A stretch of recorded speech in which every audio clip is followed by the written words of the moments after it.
Hi, this is your host Q, live and direct from the Psyche Lab Studio, New Delhi.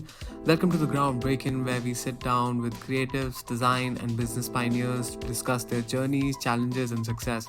If you're listening to this podcast for the first time, consider subscribing.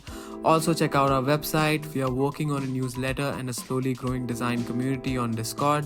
We are doing one episode a week and excited about the future. As always, we value the feedback of our listeners, so please reach out to us with any comments or questions you may have.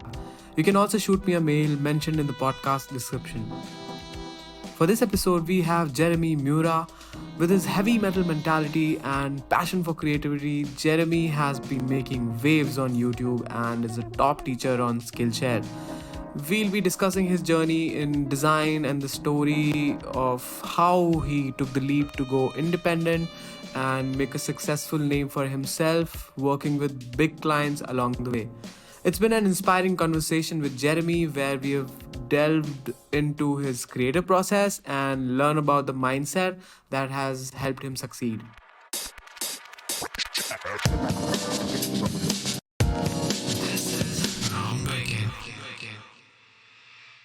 Welcome to the podcast. How's it going with you? I'm doing well, man. Thanks for having me on. Appreciate it. I'm looking forward to what we're gonna talk about. How's your day like? What time is it? Yeah, it's 7:30 in sunny Sydney, Australia. It's nice and warm. We're still in summer, so great beach weather. But sometimes I got to stay home and work. The freelance life, the design life. I got to work. So but yeah, just I played some basketball today. But just in the studio and kicking off with you, man. How you got started in the field of brand design and logo design? I can see that you studied in a design school. So, I mean, you had a pretty clear idea when you were in school that, okay, you wanted to become a designer. Yeah, 100%, man. I actually do have a bachelor in graphic design. That was my major. Back in 2015, I finished my degree. So that was really cool. That was a 2-year degree. I was fast tracked. But I've always wanted to do design. I've always loved creativity. And in high school, I used Photoshop in year 8 of high school. And we did poster designs and some 3D stuff. And I'm like, man, I love this. This is fun, playing around, creating whatever I want from a blank canvas. And to me, that's just so, there's something about it, just creating something from scratch. It's just an amazing feeling.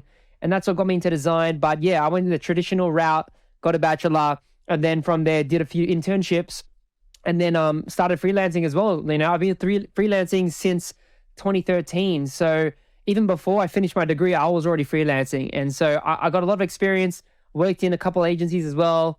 And so I've seen a lot of different things in my journey, but I'm super excited where I am now. And I'm just very blessed and thankful to be where I am now. Can you talk a little about your experience working in the industry and you wanted to become a freelancer? Yeah, early on, I listened to a lot of my mentors and spiritual mentors as well. And a lot of them, taught these principles that you only build wealth by building many streams of income and building a business.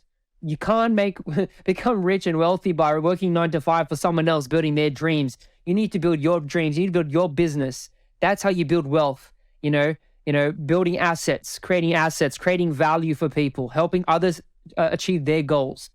Number one, it's more fulfilling. And number two, you have no cap, you have no limit because a business can be infinitely scaled, and you can outsource and scale it up. So, learning a lot of these principles and, just really helped me have that mindset of no, I want to freelance, I want to build a business because this is the direction I want to take. I don't want to work in an agency because I did work in a few agencies and there's a lot of politics and there's a lot of toxic energy, and really they treat you like a monkey. They don't see you as an asset. They don't see you as someone who's creative.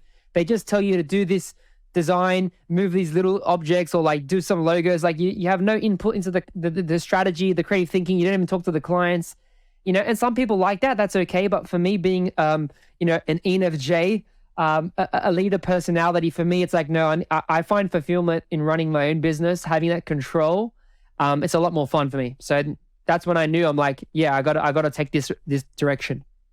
Yeah, I mean, you mentioned about your mentors. I mean, a lot of people, again, when I was starting out, I didn't know what a mentor was. You had a lot of wisdom about, having those mentors around. How do you find them? A lot of them was just going on YouTube, man, and just finding someone that I really resonated with. there's a lot of, gurus and teachers and educators out there, but you need to find someone that you really resonate with, that you believe in their vision, in their revelations, in their ideologies, because you can't just believe everyone, because everyone's got a different process, different way of living, of doing things. So I found a few people, Sean West was one. I used to listen to Gary Vaynerchuk as well. And then, eventually I listened to Chris Do. A lot of these people like ran creative entrepreneurial businesses in the design creative space. So that's why I gravitated towards them. And then obviously Gary Vee, it was marketing, and there was Sean Cannell and, other YouTubers. And so for me, I'd consume the knowledge, take courses, read books, and invest myself fully into that space. And I just enjoyed it. I've always enjoyed designing visual things. I've always, as I said, off call, I'm into movies. I'm into, music, all the creative stuff. So that gets me inspired to like want to create stuff. So, I'm definitely a fan of, Gary Vee and Chris Do. A lot of things. I'm trying to run a creative business, and I think most of my learnings have come from these people. So yeah, I mean, it's great to know. So, how do you think all of this experience and this approach maybe has influenced your teaching approach, or maybe made you a person who wanted to share their knowledge out there, put themselves out there, or that came a little later in your life? Yeah, I think for me, early on, I started to realize that I had to apply certain principles. Like, for example, one thing I learned was teach everything you know. Okay. And so that's where I learned that it's better to give than receive. Jesus says that in the Bible, it's better to give than receive. And a lot of books, talk about this principle of sowing and reaping. And so that's why when you give content, you give freely, you multiply, it gets multiplied back. And so that's why I learned to attract clients instead of trying to go out and hunt them and cold call and cold email, because that stuff doesn't work. I learned to build an audience, create content, create courses, build products, and attract clients to me. And that's worked in my favor. And that's what I've learned early on. Teach everything I know, because when you teach, not only are you giving out value but you're also solidifying that knowledge in your mind. You're actually applying the knowledge and taking action. And when you take action and apply and teach someone else, it solidifies in your mind. So you learn. So it's a win-win. It's a cycle. So early on, I learned that applying some of these principles really changed the trajectory of where I was going, and helped me to just build my authority in the industry, build my credibility. And, and now I've worked with big brands. I've worked with, Adobe, Disneyland Paris. I did a project for them. I've worked with like big universities in Sydney, University, UTS, and Macquarie Business School, and just some really cool clients, and it's all because I built this educational brand, helping other designers, but also working with clients as well. Yeah, you made it sound pretty straightforward and simple, right? So again, I mean, you had this approach while you were, practicing freelancing, and how did you start your YouTube career, or you started Instagram first and YouTube later? Just curious to know. Yeah, good question. So when I did my course, I finished in 2015.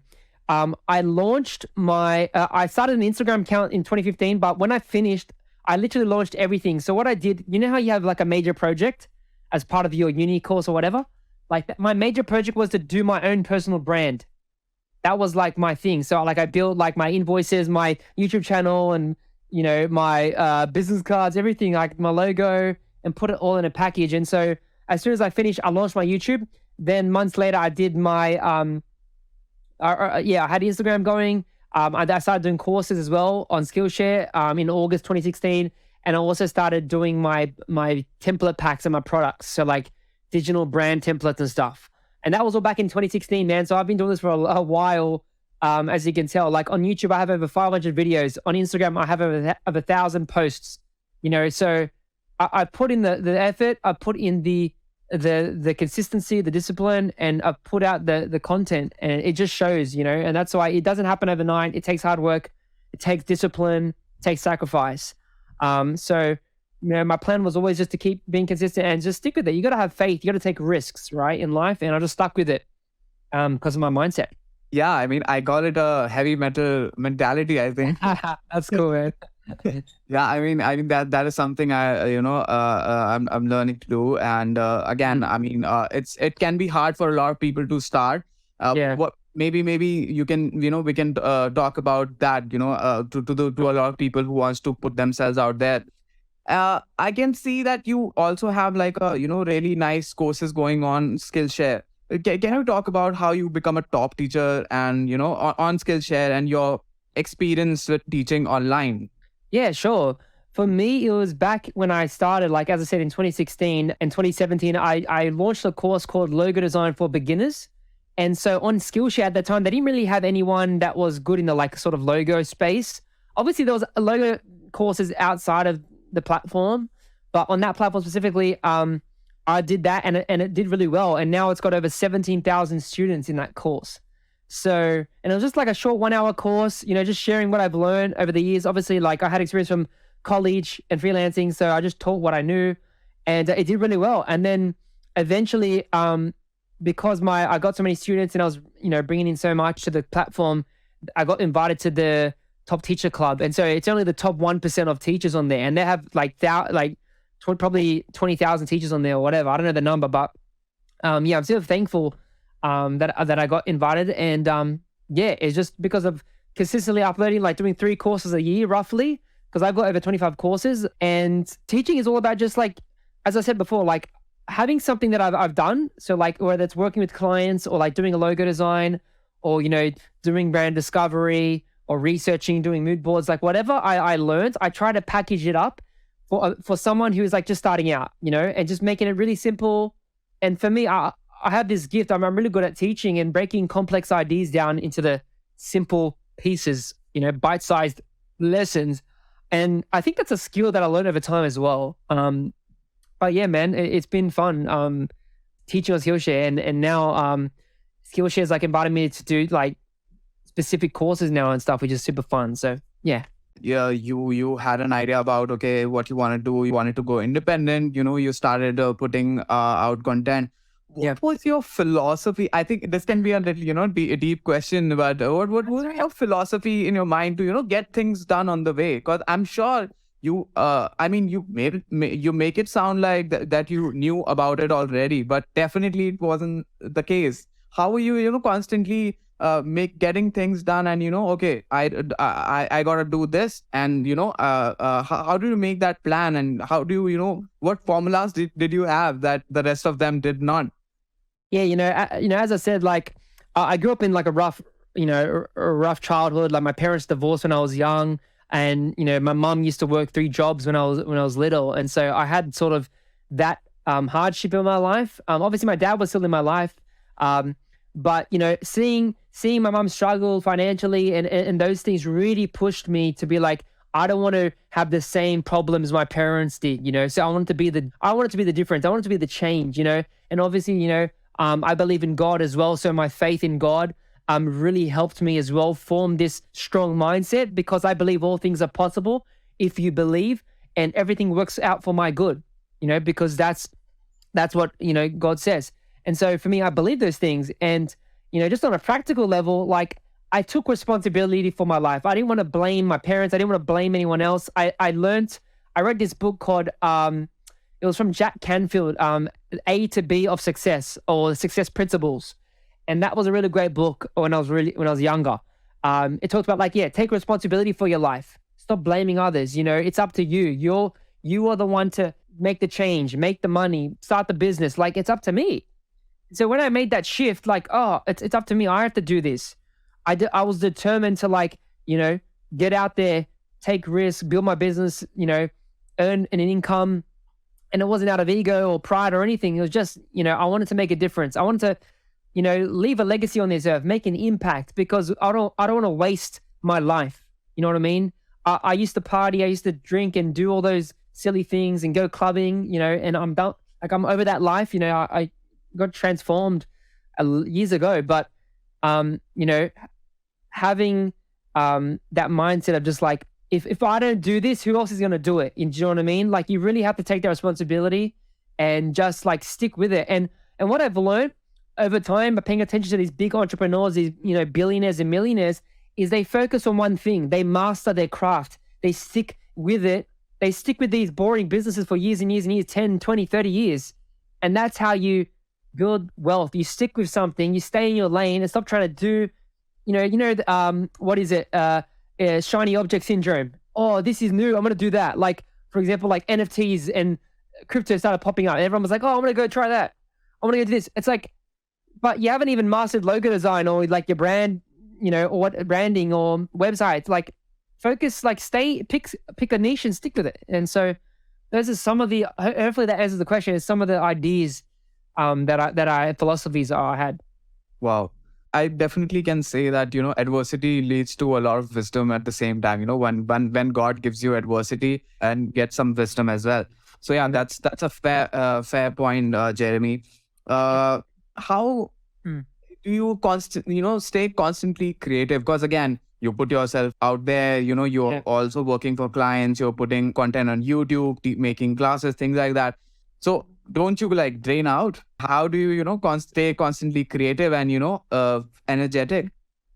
I get this question a lot. What I've learned is that when your work is aligned to your 3 highest values, it doesn't feel like work anymore. It becomes play. So for me, I can't burn out because it's aligned with my values. I believe in building wealth. I believe in building a business and creativity. And so that's part of my highest values. And obviously like family and spirituality is up there as well. And so design is part of the whole building wealth and building the business side of stuff. So it aligns with my values. And so it doesn't feel like I'm working. It's fun to me, like building a business, solving problems, like, working in Notion and all these stuff. Obviously on a practical level, I do like to, go to the gym and work out. And so I have a gym in my garage. So every day I try, like at lunchtime, I'll take a break and like work out for 40 minutes, do chest, do bench, do squats, like whatever. That helps me reset. I go play basketball. I have a basketball court like just down the road here.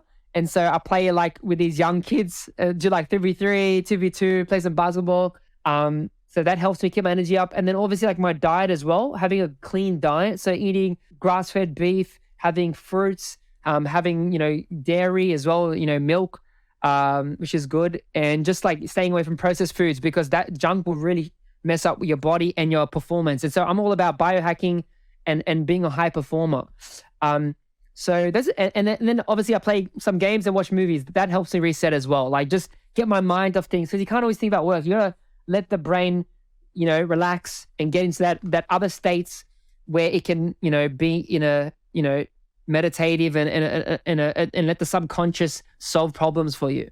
So that's some of the ways that helped me. But yeah, going for walks, going to the beach as well. So yeah. So it's like a whole system that you've designed around your life, I think it's never the, one thing. It's never that one thing where, while you are, you're putting yourself out there, content, things like that, solving problems. How do you stay, adaptive in terms of, a lot of change when a lot of change is happening in the market? Like, for example, AI is taking over and, there's this, people are a little scared about it who are not even just getting even started. And, so there's this a little confusion about that. What's your take on that? I saw that your recent video about, so I'd also recommend people to watch that.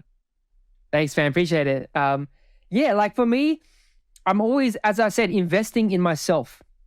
I'm taking courses, I'm reading books. I'm always, learning what's new because if you don't adapt, you die, you shrivel up. You need to innovate. Okay. You need to always be moving. And so when it comes to AI, I say embrace it. Stop being scared of it because it's the same thing that happened when they introduced calculators. All the mathematicians thought like, oh, it's going to ruin everything. But then the calculator made their life easy. Same thing as with the internet and computers. 30 years ago, people thought it was just going to be a fad. It was just a joke, But then next minute, all the computers came and it just like got rid of all those. It helped people and people lost jobs, but it created jobs and it made life easier, right? To process things. And so it's the same thing. AI comes, it's you don't really need copywriters anymore as much, or you don't need, I can write design briefs in seconds. I can write slogans, brand strategies. Like I can come with ideas, content titles, like for YouTube or whatever. Like it has so many use cases I can use it. Obviously I add my own flavor, I tweak it. It's not perfect, but I'd say like anything that can save you time, brings in efficiency into your business, we should be embracing it. Don't be scared. And take time to learn it. Like every week, we should dedicate at least an hour or two to learning a new skill.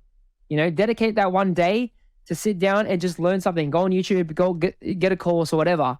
So we need to be able to adapt, be agile. And that's why for me, I don't want to own like a big agency. I like staying agile and having a small team, hiring people, freelancers on Upwork, an editor or a VA or whatever, or partnering with a friend. And so it helps me be agile so I can move fast and it's easy to like change things quickly. So that's why, that's my perspective on that. But you might have a different perspective.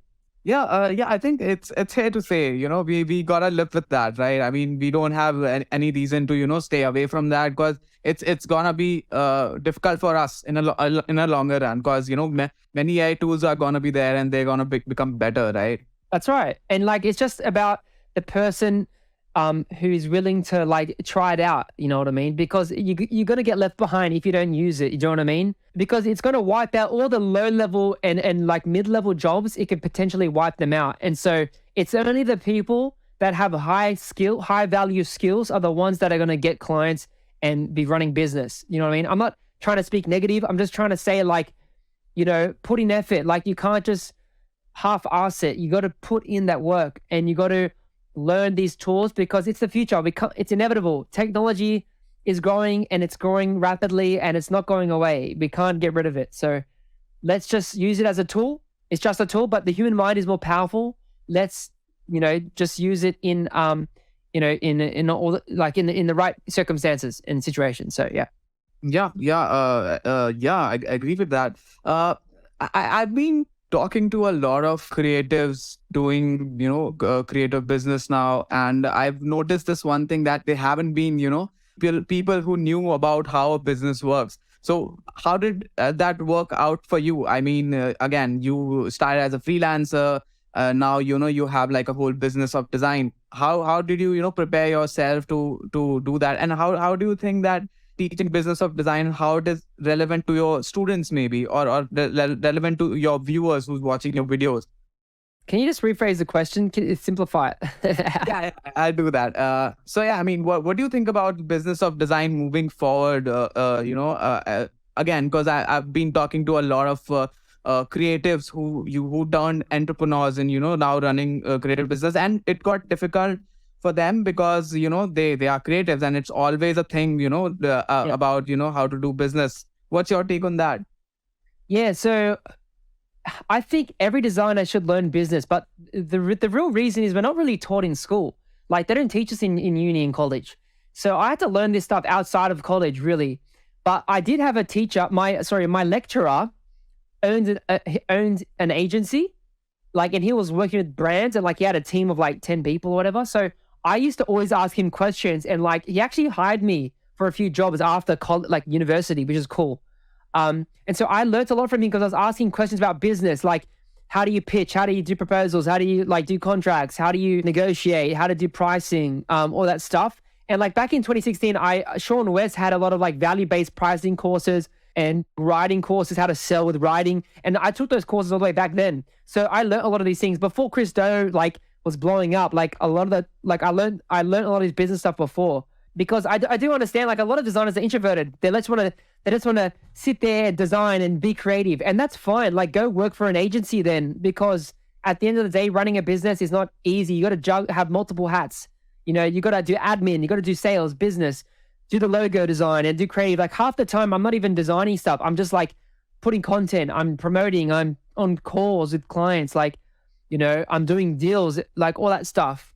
So it really takes the tenacity and a business acumen. You got to learn the business side of design, because I see a lot of people struggle. They can't get clients, they can't make money. You know what I mean? If you can't make money, it's not a business. You're doing a hobby. You're calling yourself a designer, but it's you know what I mean? You can do better than that. So yeah, as I said, you got to learn it from people who are already doing it and running an agency, running a business. That's how you learn from them.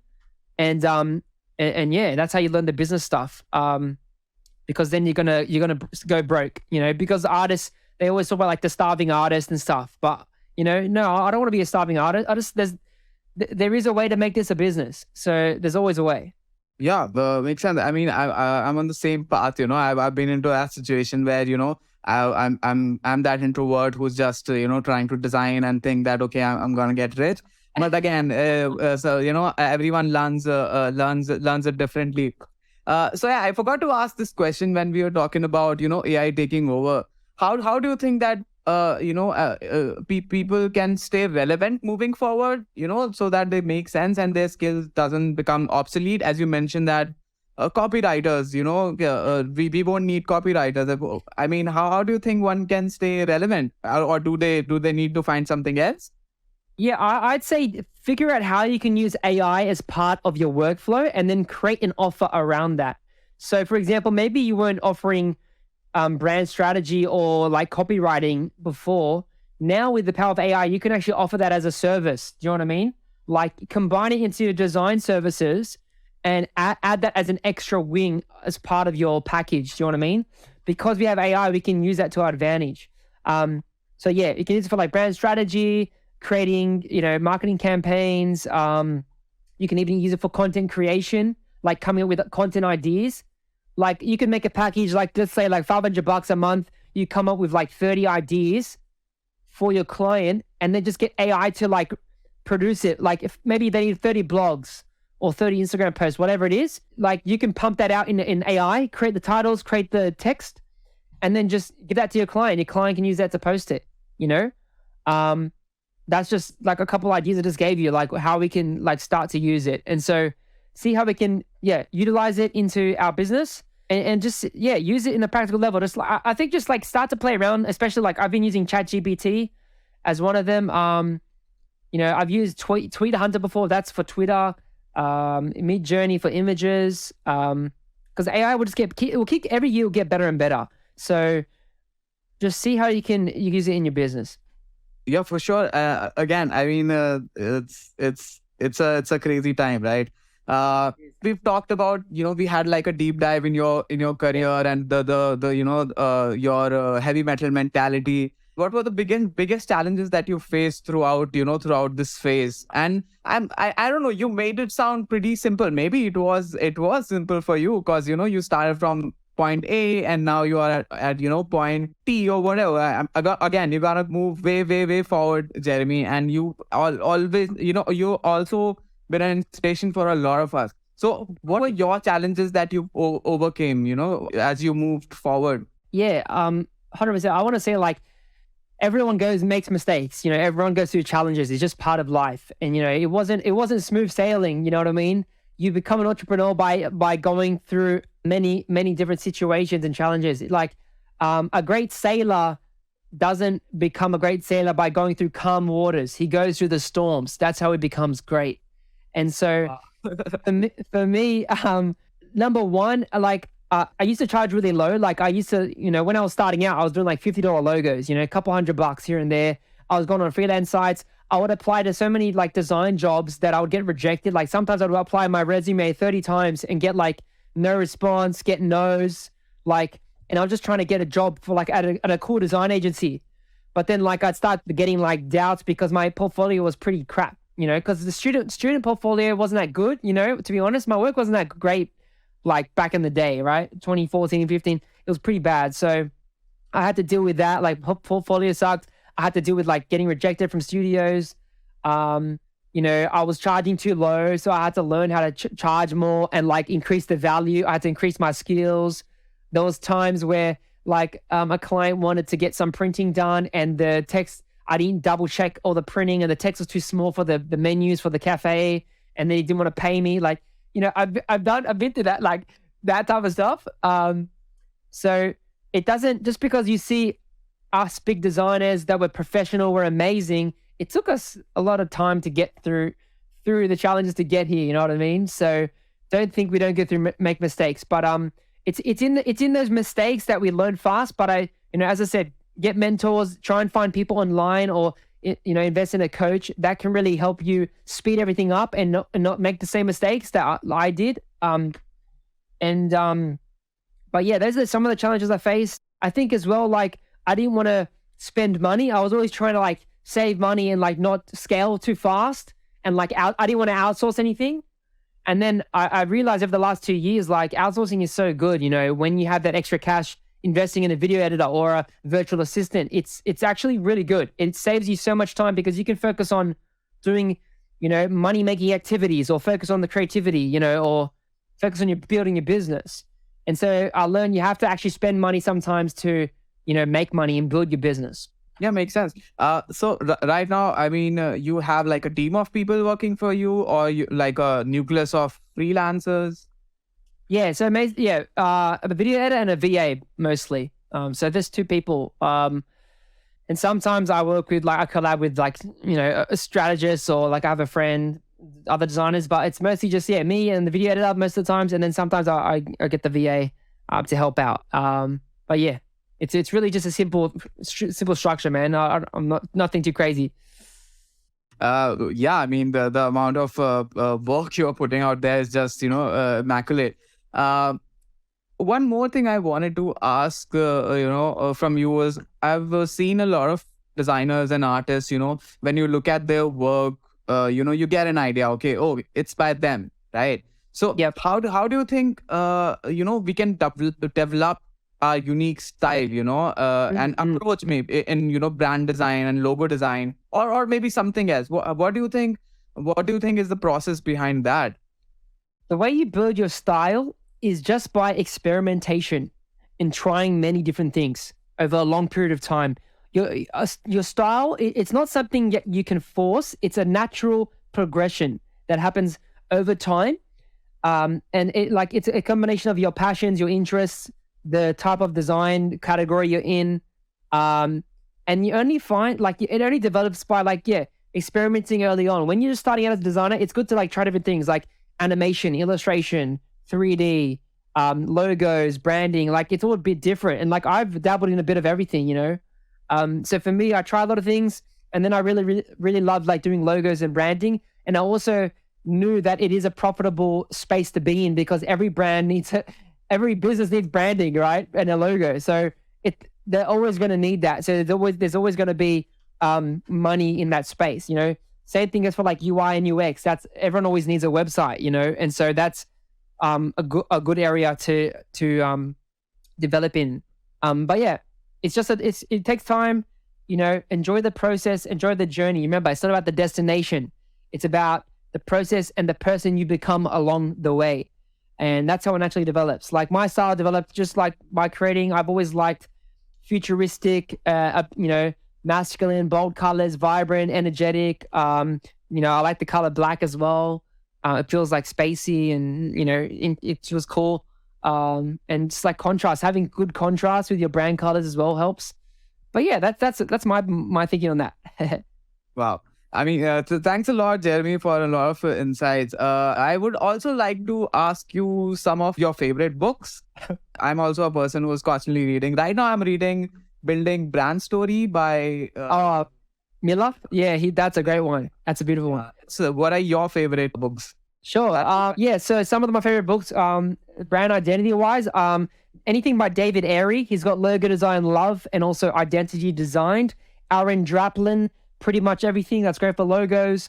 There is also How To by Michael Beirut. He works for Pentagram, one of the biggest studios in the world.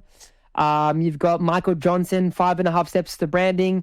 You've also, there's one by Chutzpah, Freelance, Business and Stuff. It's all about how to freelance. That one's a cool one.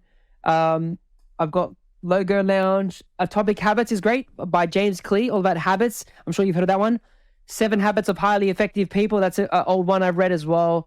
And yeah, the Bible is great. It has a lot of wisdom. If you read the book of Proverbs, it teaches you about wisdom. But yeah, there's some great books. And I'm in the process of rereading some of my books as well. And Alex Hormozy, 100 Million Offers. That's a good one too. Okay, so that leads us to the last question. What's your plan moving forward? What are the things that you would like to take over? Good question, man. What I want to do is right now I'm investing time in AI. I like AI and Web3 space. So I'm learning about that stuff. I want to launch a coaching program. I did do Mura Academy in 2021. It was a membership for designers. So I'm in the process of like developing a coaching program because I want to help designers like getting one-on-one with people and helping their business flourish. So I'm going to be launching that in the future. I want to eventually like do a conference, I don't know, something like that. But at the end of the day, I'm just going to keep doing what I'm doing more courses, doing more templates, building an ecosystem where people can learn everything about design from, logos, brand identity, brand strategy, typography, even doing YouTube stuff. Like that's the stuff that I love. And I want to share what I know with everyone and help them succeed in their business and in their life. But I'm excited for the future. Technology is growing and it's fun times, man. Fun times. Awesome, Jeremy. I mean, it was an honor to have you on the podcast. A lot of insights, a lot of learning. Thanks, mate.